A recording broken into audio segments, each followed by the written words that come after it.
অভিষেকের জন্মের আগের নথি চাইছে ইডি। অভিযোগ মমতার। এবার মুখ্যমন্ত্রী মমতা বন্দ্যোপাধ্যায়ও কেন্দ্রীয় তদন্তকারী সংস্থার বিরুদ্ধে শারীরিক অত্যাচারের অভিযোগ করলেন। তার অভিযোগ, তল্লাশির নামে যৌনাঙ্গে আঘাত করে তার নাম বলানোর চেষ্টা চলছে। তিনি বলেন, অভিষেকের জন্ম হয়েছে ১৯৮৭ সালে।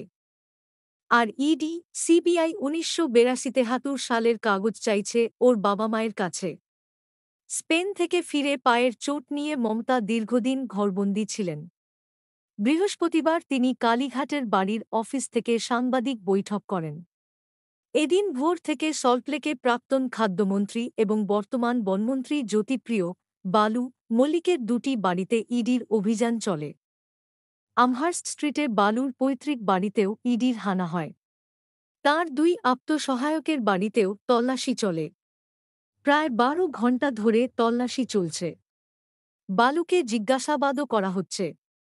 ইডির হাতে গ্রেপ্তার ব্যবসায়ী বাকিবুর রহমানকে জেরা সূত্রে বালুর নাম সামনে আসে। প্রাক্তন খাদ্যমন্ত্রীর সঙ্গে বাকিবুরের ঘনিষ্ঠ সম্পর্ক রয়েছে বলে ইডির দাবি। প্রায় ১.৫ মাস পর প্রকাশ্যে এসেই মমতা বিস্ফোরক অভিযোগ করেন ইডি সিবিআইয়ের বিরুদ্ধে। এর আগে হুগলির বহিষ্কৃত যুবনেতা কুন্তল ঘোষ অভিযোগ করেন, নিয়োগ দুর্নীতিতে অভিষেকের নাম বলানোর জন্য ইডি এবং সিবিআই অফিসাররা তাঁকে শারীরিক নিগ্রহ করেছেন। তা নিয়ে মামলা এখনও কলকাতা হাইকোর্টের বিচারাধীন।